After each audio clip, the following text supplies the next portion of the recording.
મિત્રો, આપ સાંભળી રહ્યા છો ચા પર વાત શૈલા સાથે. આજે એક એવી વ્યક્તિ સાથે આપણે વાતચીત કરીશું જે પરિવાર સાથે રહે છે, વ્યવસાયથી ફેશન કન્સલ્ટન્ટ્સ છે અને સાથે સાથે સોશિયલ વર્કમાં પણ આગળ પડતું કાર્ય કરીએ છે. તો મિત્રો, ચાલો વધુ ન કહેતા આપણે મળીએ આજના આપણા માનવંતા મહેમાન શ્રીમતી સુષ્મા રાકેશ પારેખને. Good evening Sushma. Good evening Shaila.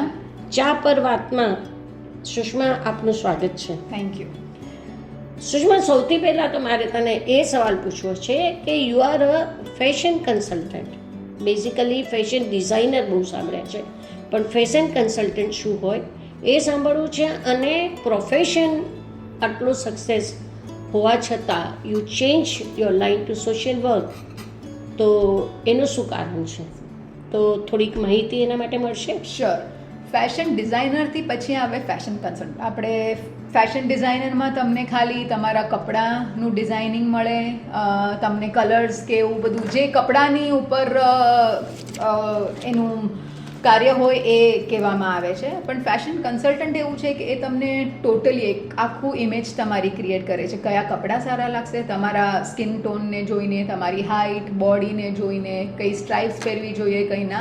ઘણીવાર એવું થાય છે કે આપણે સામેવાળી વ્યક્તિને જોતા હોઈએ છીએ કે આ કેવા સરસ આને લાગે છે, પણ એ જ વખત આપણે પહેરતા હોઈએ છીએ તો આપણા ઉપર કદાચ નથી સારા લાગતા. એટલે મેઇન થિંગ ઇઝ કે આપણને ખબર હોવી જોઈએ કે આ હાઇટ પ્રમાણે કયા કપડાં સારા લાગે છે, તમારી કઈ ટાઈપની પર્સનાલિટી છે એના માટે કયા. એટલે that is what you mean by fashion consulting. એટલે તમારું total, not just clothes, how you are going to look, તમે એની સાથે શું કેરી કરવાના છો, કયા શૂઝ પહેરવાના છો, all that is. So that is with the accessories and everything. Absolutely. You give that is really good. અને આ પ્રોફેશનમાંથી તમે સોશિયલ વર્ક પણ સાથે કર્યું, અને હવે તમે બંને વસ્તુ કરો છો કે એકલા સોશિયલ વર્ક કરો છો? પહેલાં તો બંને સાથે કર્યું. ફેશન ધીરે ધીરે જેમ હું સોશિયલ વર્કમાં ધીરે ધીરે વધારે જોડાતી ગઈ, એમ આ વસ્તુ ફેશન મારો કામ એ બેકસીટ હજી કરું છું, પણ બહુ ઓછા પર્સન્ટેજમાં. જેટલું પહેલાં કરતી હતી એના કરતાં ઘણું ઓછું કરું છું. તો તમે કયા પ્રકારનું સોશિયલ વર્ક કરો છો? હું જાઉં છું સ્ટ્રીટ ચિલ્ડ્રનને એજ્યુકેટ કરવા માટે. સ્ટ્રીટ સ્કૂલ છે જ્યાં અંડર પ્રિવિલેજ છોકરાઓ ભણવા આવે છે. એટલે યુ મીન ટુ સે રસ્તા પર બેસેલા છોકરાઓ? અમારી સ્કૂલ રસ્તા ઉપર ચાલે છે. It is actually N extra coaching class. જે આ બધા છોકરાઓ અમારી પાસે આવે, બધા લગભગ કાં તો મ્યુનિસિપલ સ્કૂલ્સ, ઘણા હજી પ્રાઇવેટમાં બી જઈ રહ્યા છે. એ લોકો ત્યાંથી સવારે સ્કૂલમાં જાય, પછી બપોરે આપણા સેન્ટર ઉપર ભણવા આવે. એ લોકોની સ્થિતિ એવી હોય છે કે એ લોકો કોચિંગ ક્લાસ, ટ્યુશન્સ અફોર્ડ નથી કરી શકતા. That is where we come in.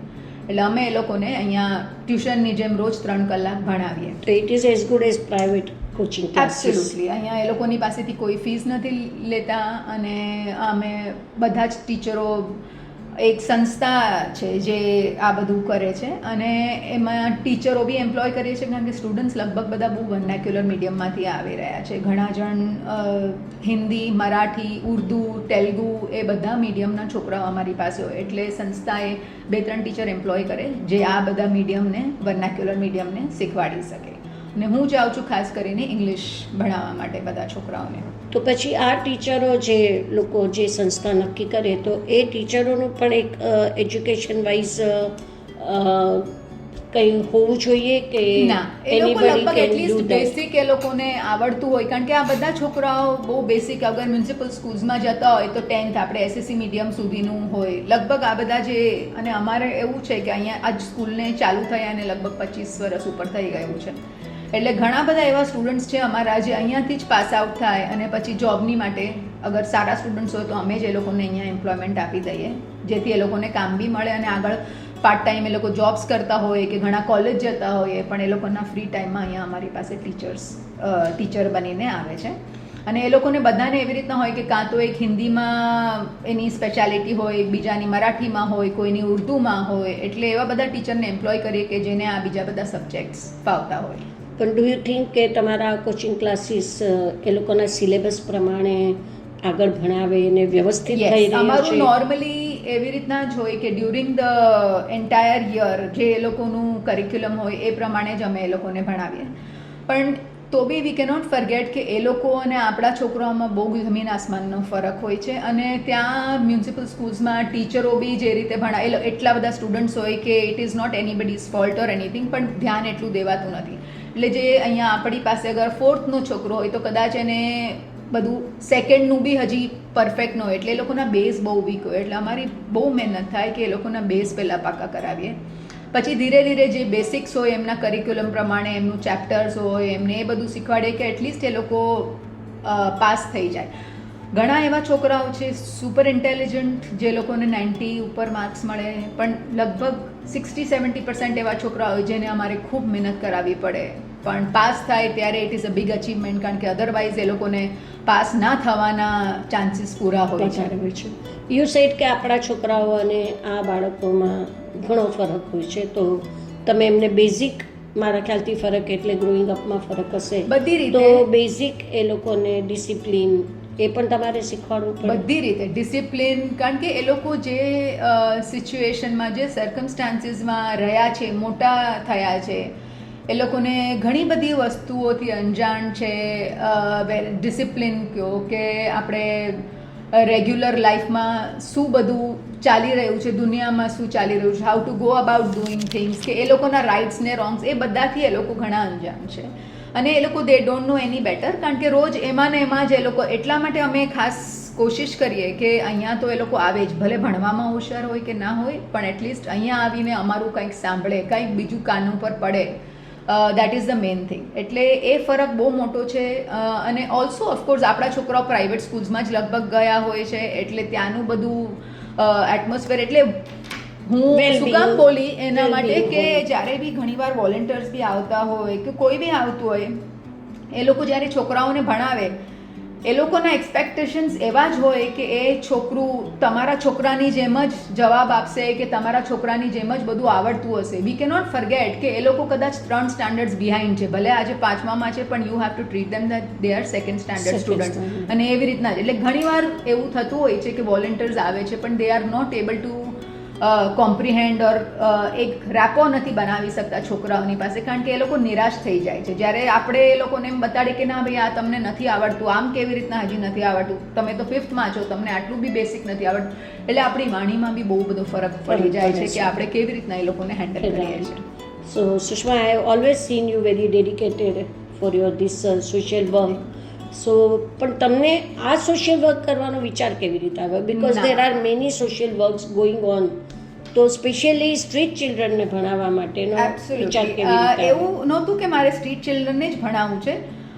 Of course છોકરાઓની સાથે મારો ખાસ લગાવ છે પહેલેથી જ, એ વસ્તુ અલગ છે, પણ હું જ્યારે સોશિયલ વર્ક કરવાનું મારા મગજમાં આવ્યું હતું કે કાંઈક પાછું આપવું છે સોસાયટીને, ત્યારે હું ઘણી બધી જગ્યાએ ગઈ, ઓલ્ડ એજ હોમ્સમાં ગઈ, ઓર્ફનેજીસમાં ગઈ, ઘણું બધું રિસર્ચ કર્યું કે મારે ક્યાં એકદમ. ફાઇનલી એકવાર હું અહીંયા આવ્યા સ્કૂલ ઉપર, જ્યારે અમારા ટ્રસ્ટી બેઠા હતા, અને ત્યાં એ લોકોને મેં પૂછ્યું કે હું કઈ રીતે હેલ્પ કરી શકું. નોર્મલી કદાચ એ લોકો એમ કહે કે તમે કાઇન્ડ, કે કાં તો આ આપી શકો, કાં તો આ કરી શકો, પણ એક જ વસ્તુ બોલ્યા કે મેડમ તમારી પાસે ટાઈમ હોય તો પ્લીઝ અમારા છોકરાઓને જરૂરત છે. અને તમે એક પ્રોફેશનલ પ્લસ આપણે મેરેજ થાય એટલે ઘર પરિવાર, you are so much engaged in your socially in your family also, તો તમે કેવી રીતે આટલું બધું મેનેજ કર્યું? એ એકચ્યુઅલી આપણા બધાને પહેલાં મને બી એવું લાગતું હતું કે કેવી રીતના કરીશ, કેવી હું હા તો પાડીને આવી કે હું આવીશ, પણ પહેલાં મેં શરૂ કર્યું 2 દિવસથી, પછી મને ધીરે ધીરે રિસ્પોન્સ બી એટલો, છોકરાઓ બી બહુ વાલા લાગવા માંડ્યા, એ લોકોને જરૂર હતી એવું મને લાગ્યું, તો પછી 3 દિવસ કર્યો. પછી મને લાગતું હતું કે હું કેવી રીતના મેનેજ કરીશ, પણ ઇંગ્લિશમાં જે કહાવત છે, where there is a will there is a way. Otherwise આપણે બહુ હંમેશા એપ્રિહેન્શન હોય છે, ઘણા બધા જણ આવે કે અમારથી થશે નહીં થાય, પણ મેં પછી એના પછી એવરી ડે ચાલુ કર્યું જવાનું, અને એના પછી there is no looking back. તમને આ લાઈનમાં કેટલા વર્ષથી તમે? 18 વર્ષથી. 18 વર્ષથી. સો that is a long time, long period you have given to the society. I really appreciate that. અને મારે તમને પૂછવું હતું કે સમજો કોઈ બીજાને પણ આ વસ્તુમાં આગળ વધવું હોય તો કોને એપ્રોચ કરી શકાય? તમારે સ્ટ્રીટ ચિલ્ડ્રનને ભણાવો એટલે રસ્તા પરની પરમિશનો જોઈએ, આજુબાજુના લોકોએ કોઈ દિવસ વાંધો નહીં ઉપાડ્યો? ના, ઘણીવાર થાય છે, પ્રોબ્લેમ્સ થાય છે અમારે, બિકોઝ અમે જો કે આ સંસ્થાને ચાલુ થયા એને 25 વર્ષ ઉપર થઈ ગયું. બિગનિંગમાં ઓફકોર્સ અમે બીએમસીની પરમિશન લીધી, ઘણા બધા સેન્ટર્સ ચાલુ કર્યા છે, કોઈ સવારે ચાલે છે, કોઈ બપોરે ચાલે છે, એટલે અમારે એ લોકોની પરમિશન લેવી પડી. અને અમે જ્યાં બેસીએ ત્યાં ઘણીવાર એવું થાય છે કે કોઈનો બર્થડે હોય, કોઈ બહારના કોઈ ડોનર્સ આવે, કોઈ ડિસ્ટ્રીબ્યુશન માટે આવે તો અવાજ થતો હોય, કોઈને બર્થડે વિશિસ કરતો હોય, એવા અમુક વ્યક્તિઓ હોય જે ઓબ્જેક્શન ઉપાડે આવે, એમને જઈને વાત કરવી પડે, પેસિફાઈ કરવા પડે, સમજાવવું પડે સિચ્યુએશન. કારણ કે ઘણીવાર એવું થાય છે કે ન જાણતા તમને ખબર બી નથી હોતી કે વોટ ધ સિચ્યુએશન ઇઝ, શેની માટે આટલો, એટલે એ બધું અમારે ટેકલ કરવું પડે છે, જઈને વાત કરવી પડે, એ લોકોને કહેવું પડે કે આ it is temporary, only for 10-15 minutes. એટલે એ બધું અમારે વિચાર કરીને કેવી રીતના સોર્ટ આઉટ. ઘણીવાર રેસિડન્ટ્સ કોઈ વાર બોલે, એટલે એવા બધા પ્રોબ્લેમ્સ અવારનવાર આવતા બી રહે અને સોર્ટ આઉટ થતા બી રહે. પણ સ્ટ્રીટ ઉપર ભણાવવા કરતાં તમને એવું ના લાગે કે કોઈ જગ્યા મળે અને એમાં તમે ભણાવી શકો? ઘણા વખતથી કોશિશ રહી છે એવી જગ્યાની, પણ ડિફિકલ્ટ છે કારણ કે અમારા 6 સેન્ટર ચાલે, બધા અલગ અલગ જગ્યાએ. એક અહીંયા છે, એક 7 બંગલા છે, એક અંધેરી છે, એક લિંક રોડ ઉપર છે. હવે ખાલી એક સ્કૂલમાં એક સેન્ટર માટે તો આપણે જગ્યા ના ચાલે જ્યાં બધા છોકરાઓને બેનિફિટ આવવા જવાના. અને આ બધા સેન્ટરો એવી રીતના છે કે ત્યાંના 1-1.5 કિલોમીટરના રેડિયસની અંદર બધા છોકરાઓ એટલે ચાલીને એ લોકો આવી શકે આપણી પાસે.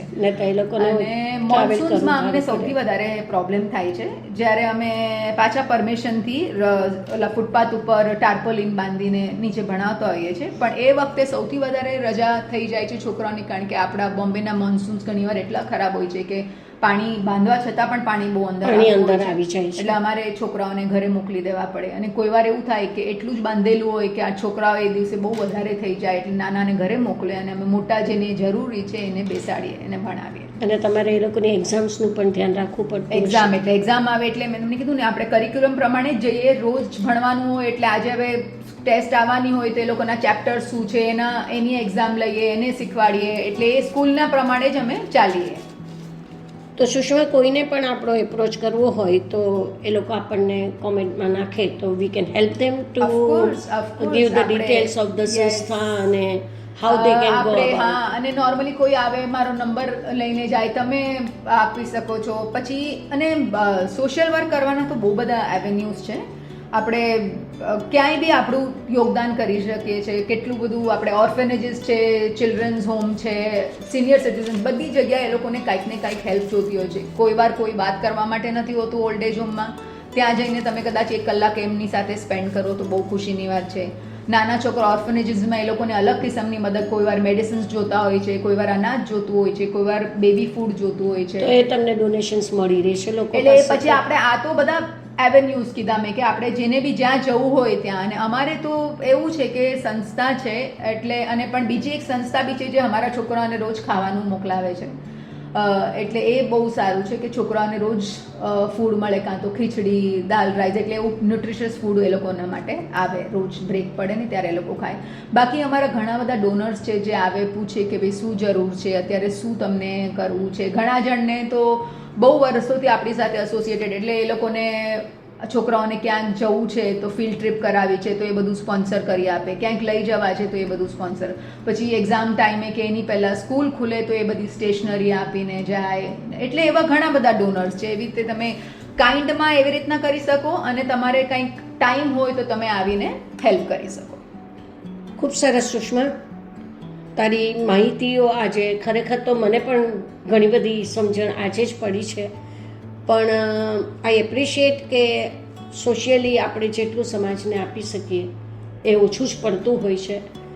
મારા ઘણા વ્યુઅર્સની ઈચ્છા હશે ચોક્કસ, અને એ લોકોની કોમેન્ટ આવશે તો ફરીથી તમને એપ્રોચ કરવા માટે અમને જણાવીશ. Thank you. અને થેન્ક યુ સો મચ.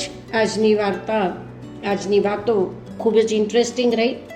તો મિત્રો, આપ સૌએ સાંભળ્યા શ્રીમતી સુષ્મા રાકેશ પારેખને. માણસનું કાર્ય જ માણસને બીજા લોકોથી અલગ તારવે છે એ આપણે જોયું. જીવનમાં હંમેશા ઇન્ટરેસ્ટ હોવો ખૂબ જરૂરી છે.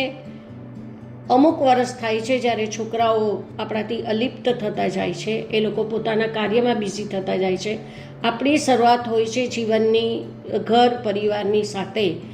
જ્યારે માણસ એ બધા જ જવાબદારીઓમાંથી મુક્ત થાય ત્યારે હંમેશા આપણી પાસે કોઈ વિકલ્પ નથી રહેતો કે આગળની જિંદગી કેવી રીતે પાસ કરવી. અને ઘણી વખત આપણને એવું ગિલ્ટી ફીલ થાય છે કે મારી જિંદગીમાં હું કંઈ કરી નથી શકતી. તો સુષ્મા જેવી વ્યક્તિઓ આપણા માટે ઇન્સ્પિરેશન છે કે આગળની લાઈફમાં તમને ખૂબ ભગવાને આપ્યું છે, સમાજે આપ્યું છે, એને પાછું વાળવાનો વખત આવ્યો છે.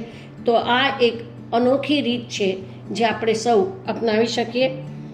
તો મિત્રો, આવી જ બીજી વ્યક્તિને મળવા ચા પર વાત શૈલા સાથે કાર્યક્રમમાં ફરી મળીશું આવતા મહિનાની 22મી તારીખે સાંજે 5 વાગે. ત્યાં સુધી ઇંતજાર. Thank you Sushma. Thank you.